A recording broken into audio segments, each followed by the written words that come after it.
Усын аврах сайлчин Шаан Булавгтай отгон чимэг таныг мал аж ахуйн салбарт үр бүтээлтэй ажиллан амжилт гаргасныг үнэж Монгол Улсын засгийн газрын 2026 оны 1 сарын 28-ны өдрийн 35 дугаар тогтоолыг үндэслэн усын аврах сайлчин цол тэмдэг үнэлгээг гардуулав.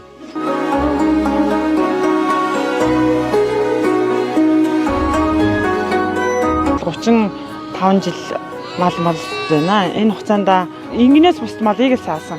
Говийн нөхцөлд бол ямааг л их саадаг да бид нар одоо.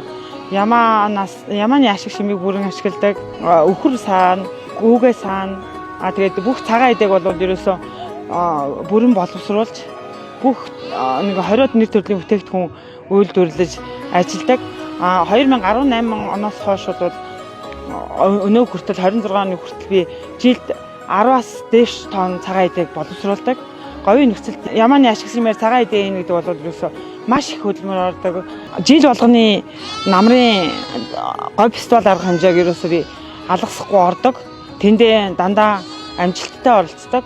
Сөрөөр дарагч хэмээх гал морин жилийн босгон дээр ийм эрхэм хүндтэй шагналыг Монгол улсын аврах сайлчин хэмээх эрхэм хүндтэй шагналыг улсын их хурлын гишүүнээс хардаж авч байгаадаа үнэхээр туйлын их баяртай байна.